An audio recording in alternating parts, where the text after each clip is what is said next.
Teachers. What was the worst thing you had to confiscate from a student? Not a teacher, but I watched quite a funny confiscation while in detention as a sophomore in high school. I was reading a book, just trying to make the time go by, when our vice principal, who was monitoring detention that day, stepped out for a moment. All of a sudden, I hear a cracking sound, and I look up from my book to see a broken egg on the floor. The few kids in the room look around at each other, confused. Nobody owns up to it. Nobody knows who did it because we were all distracted when it happened. The vice principal returns, doesn't notice the egg, but he's so engrossed in his paperwork that this kid still gets away with throwing another egg. Everyone looks up, the VP asks what the noise was, and this kid holds up a broken pencil and apologizes. Everyone goes back to minding their business, but all the students now know who the culprit is. Finally, this kid throws one last egg, but unfortunately the VP looked up from his papers right as he threw it. He walked over to the kid's desk, asked him what he thought he was doing, and the kid goes, "Just cracking jokes." VP holds out his hand and the kid reveals an entire carton of eggs from under his sweatshirt and hands it to him. VP looks so unfazed that I honestly wonder what else that man has seen. I was honestly glad I got detention that day. The VP has seen wars. Wars you'll never understand. Story 2. I'm not a teacher, but once I had my backpack confiscated because someone said the weird kid had put something in it. I thought they were calling me weird and got a little annoyed. Turns out the weird kid was trying to steal my snacks.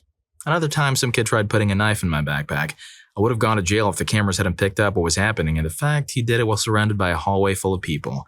I have no idea why people would always mess with me. Guess it's because they thought I was special needs. Icing on the cake is when I got a useless teacher fired.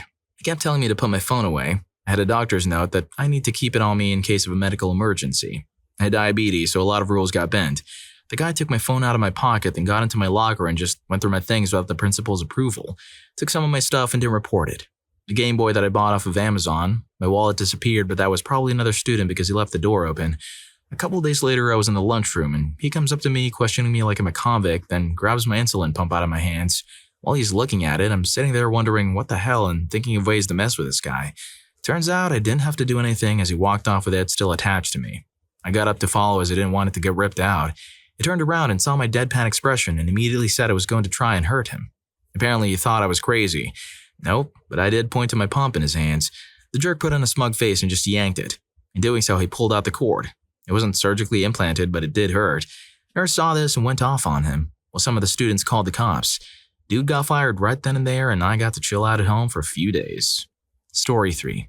Not a teacher, but the student who got the item confiscated. It's nothing crazy or anything, but back in 8th grade we had an arms race for paper hornets. Paper hornets are pieces of paper folded as many times on itself as possible, and then compressed to a V shape. We'd use these in combination with elastics and shoot them at each other. Now, anybody can make a paper hornet. It's not hard, but it isn't easy to make a great one. I, however, made, and still can make, very, very hard paper hornets. Basically a chunk of wood flying at you and mock Jesus. Because of this, many people would ask me to make them paper hornets. They'd pay me in gum, gummy snacks, Dunkaroos, etc. The better the payment, the more time I'd invest in the project. So, near the end of this war, getting caught shooting paper hornets would result in missing recess. It eventually escalated to suspension, but thankfully I dropped out of the race just before that. People started adding staples to the ends to increase hardness, so I dropped out.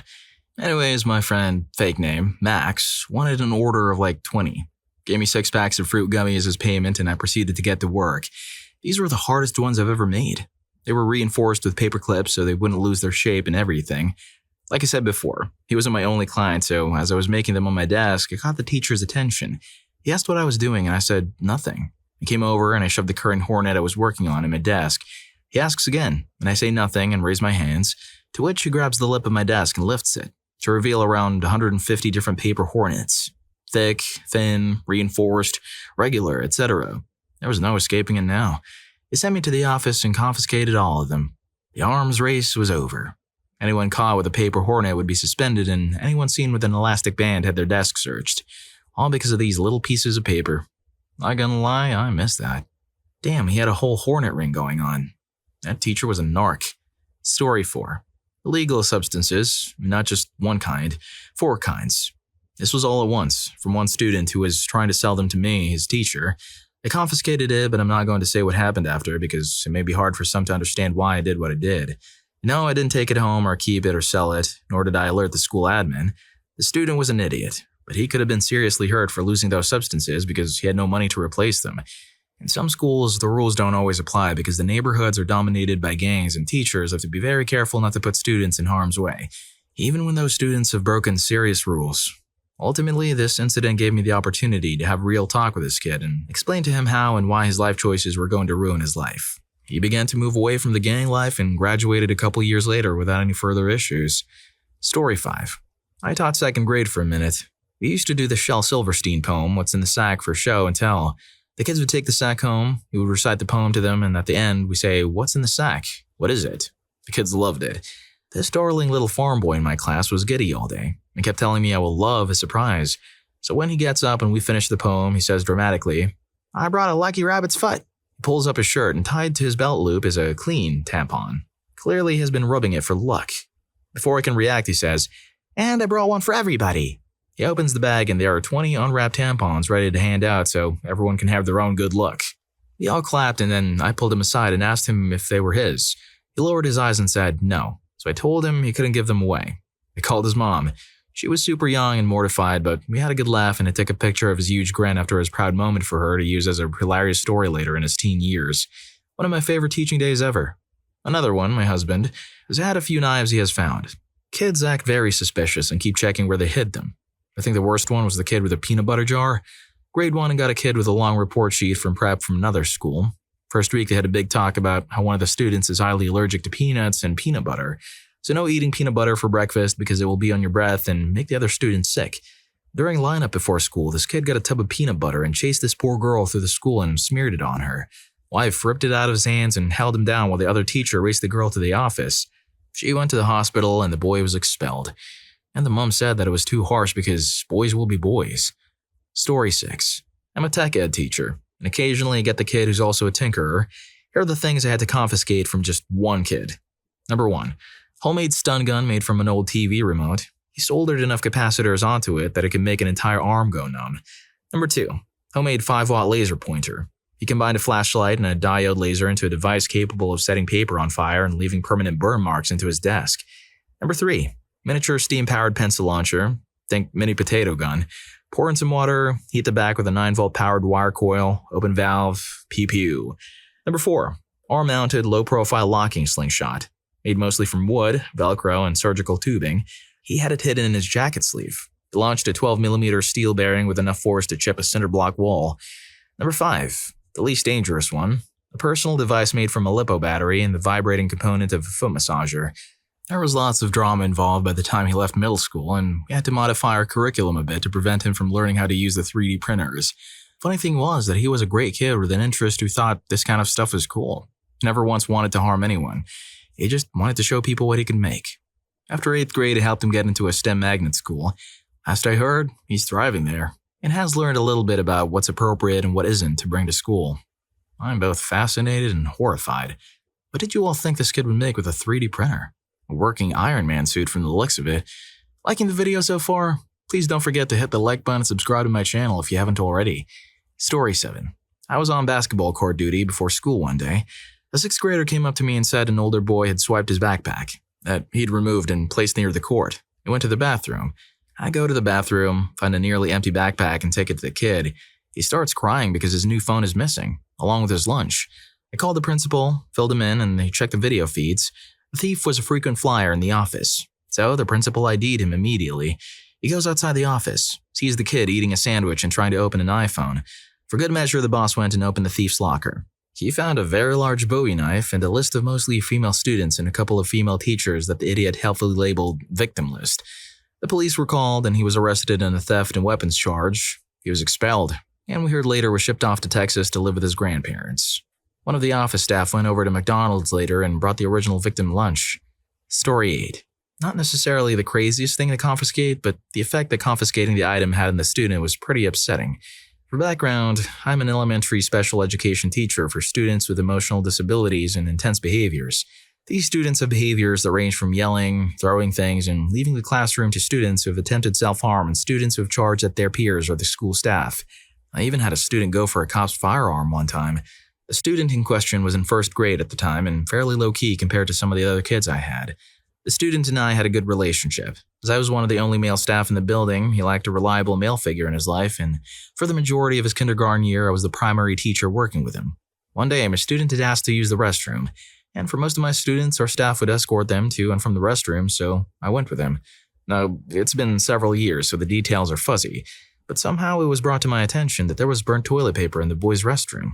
I can't remember if my student or another student told me, but I want to say it was my own student. This sets off smoke alarms in my head, so I contact my admin team so they're aware. As we're going forward with our day, I notice that my student is fidgety and messing with something in their jacket pocket. So I ask them if I can check their pocket, and instead of saying yes, he pulls out a little Bic lighter and tells me that he found it and asks me to keep it a secret. Of course, I can't just turn a blind eye, so I report it to my admin team and we sit down with the student to talk about fire safety.